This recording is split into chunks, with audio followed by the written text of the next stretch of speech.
what is up everyone? My name is D2 and welcome to my channel.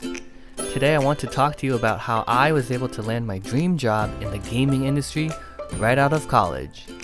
Most of the videos on this channel is going to be gaming industry related content, so stick around to find out more. As an associate interactives artist, the majority of my responsibilities are related to the creation of environmental props, some animation, visual effects, and destruction.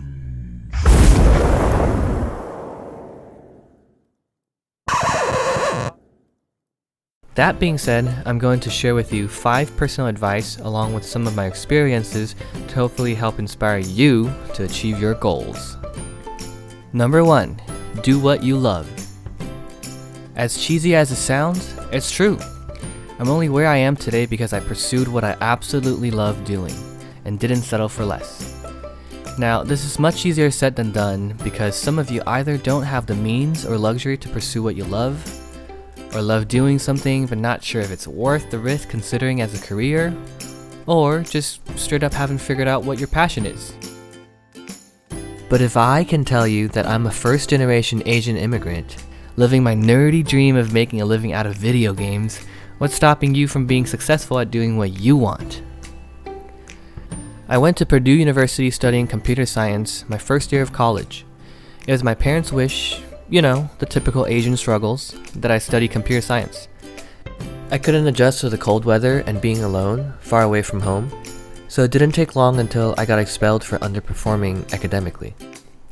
It was then when I had nothing left to lose, where I decided to give my passion in art a shot, specifically game art at Laguna College of Art and Design, or LCAD for short. And that's eventually where it all began. Number 2. Work on passion projects with friends.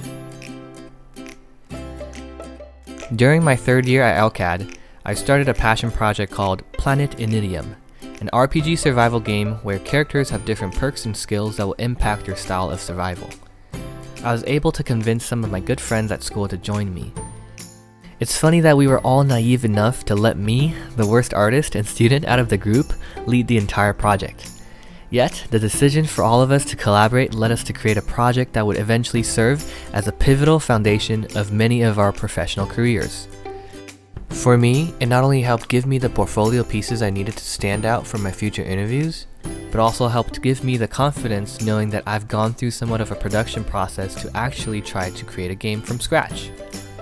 Now, I'm not saying that you have to start a project and, make all your friends your slaves to work for you for free, which is kinda what I did, a little bit. But you should always find a project that both you and your friends are equally passionate about. This helps motivate everyone, generate ideas, and keep the momentum going forward. Planet Inidium at its peak had over 30 students working on it all together, from different schools and different disciplines. At one point we even attracted a few publishers' attention. And that was all possible because many of us shared a lot of passion in seeing this project go through. Working on a project with friends will teach you a lot about leadership, communication, interdisciplinary, and cross-disciplinary collaboration, and will also help build up your confidence as a professional, which are all very valuable skills and traits that companies look for. Number 3. Work on passion projects by yourself. As valuable as working on a project with friends is, working on your personal project can be just as important. During my last semester at LCAD, after we wrapped up Planet Inidium, I wanted to take a break from team-based workflow and decided to work on a solo project called Boar Hunter, a crafting and hunting game where the objective is simple: to locate and capture a hyper-alert boar that roams the map. Being able to be a sole contributor on a project I was passionate about meant that I didn't have to compromise my vision. It also forced me to improve my problem-solving skills because no one else was there to help me. I had to figure out how to get the code working with my design, alongside with adding in the art and animation for some prototyping assets. Working on a solo passion project means that you'll be able to improve your skills at your own pace and target specific technical and portfolio needs that you believe will be useful to you. It'll also help broaden your reach and at the same time, sharpen any skills you'd like to focus more on. Number 4. Failure is your best friend. After my first year at Purdue University, I quickly realized computer science wasn't for me. I didn't have much interest in it, and it became evident that it was impossible to force myself to study it, simply because I had no motivation to do so. However, the scripting foundation I've learned during that 1-year period would later prove to be extremely useful in kickstarting my journey on picking up coding for games in Unity, which was a lot easier for me since this time around, I learned it not because I had to, but instead because I wanted to. And with the 3D game art that I was learning at school, it helped me become a much more well-rounded game developer. During my senior year at LCAD, I was given an opportunity to interview for a 3D artist intern position at Mobius Studio, the company behind the hugely successful game Outer Wilds. It was the very first interview that I had ever received for a game artist position, so the opportunity was extremely important to me. I went through the entire interview process and very fortunately received an offer. Sadly, due to miscommunication on my part, I lost it a week after. Long story short, the email sent to me following their offer, for whatever reason, all went to spam, which I never thought to check.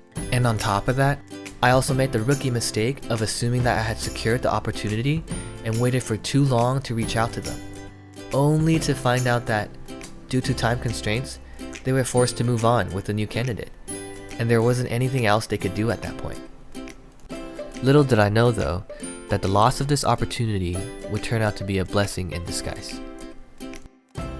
I continued to send in my applications to almost every 3D artist job opening I could find online, and to my surprise, merely a few months after I lost the Mobius internship, I heard back from this tiny company called Blizzard. They told me that they wanted to interview me for a full-time position, not even for an internship. Never in a million years would I think to hear back from them, because quite frankly, I was underqualified. What I applied for was a mid to senior level position, and my portfolio at the time showed little to no similarities to their art style. Nevertheless, I went through with their interview process and was extremely fortunate to end up landing the job. Turns out they really liked my broad skill set and did not mind that I had no real industry experience. All of the passion projects I've worked on, along with the failures I've been through, led me to this point where I was finally able to prove to someone in the professional gaming industry that I was capable. These failures and experiences taught me to, first of all, always check my spam emails, especially if I'm expecting to hear back from someone. Furthermore, never assume you're not fit for the job based on the description. Let the recruiters decide. That's their job, not yours. If I had stopped myself from even sending out my application to Blizzard in the first place, simply because I felt like I wasn't qualified for the job, I would have never gotten this opportunity. It's always a no if you don't try. Finally, don't settle and keep improving. If I had actually gotten the internship at Mobius, out of complacency, I most likely wouldn't have even attempted to apply to Blizzard, not to mention getting a job there. After all, what are the odds I'd hear back from them? Right? Number 5. Go at your own pace. By the time I graduated from LCAD, I was already turning 25 years old.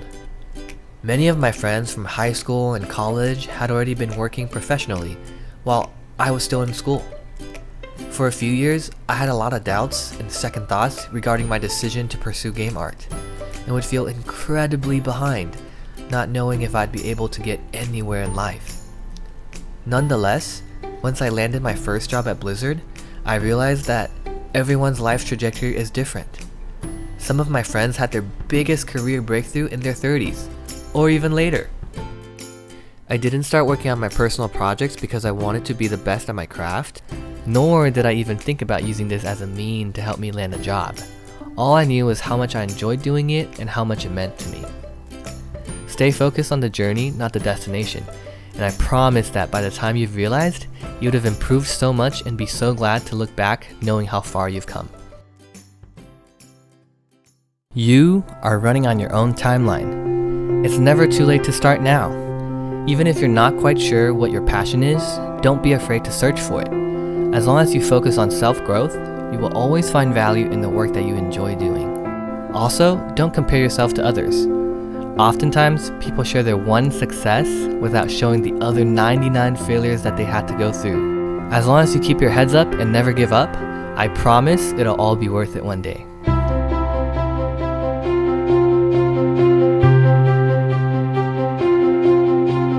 That being said, thank you all so much for sticking to the end of this video. Let me know in the comments if you resonated with anything I talked about. Once again, if you'd like to find out more about me or the magic that happens within the gaming industry, give this video a thumbs up or a thumbs down if you didn't resonate with it, and be sure to hit that subscribe button so you don't miss out. I can't wait to see y'all next time. Peace out!